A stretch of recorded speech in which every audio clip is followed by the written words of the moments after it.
A former chaplain in Cincinnati Children's Hospital has been detained by ICE. A Muslim advocacy group gathered outside of the Homeland Security office in Blue Ash today, demanding that Imam Ayman be released. Allard Hennard is live with more on what we know. Rob, Tricia, that's right. So on top of that Muslim advocacy group, there were other leaders out here today, and they say that Solomon was detained during an ICE check-in earlier today. Now, they also say that on top of ICE, the FBI was also present as he was taken into custody, though we don't know why they were present, as that's not typical during this process. But Solomon was very well known throughout the community, and dozens were out here showing their support today.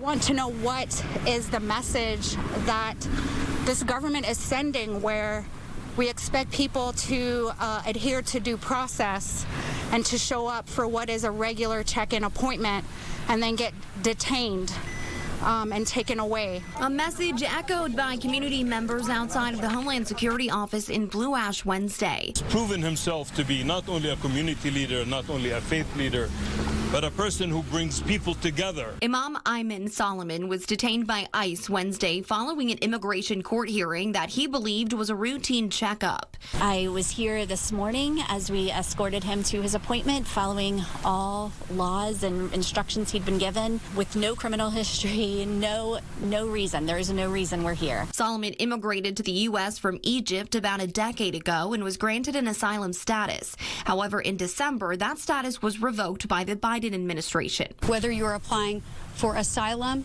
whether you are applying for citizenship, green card, residency, what have you, the system has failed you, and that is why we are at the point today where people are afraid to even leave their homes if they do not have full citizenship status. Solomon was a chaplain at Cincinnati Children's Hospital, where he gave pastoral care to sick and or dying patients and their families.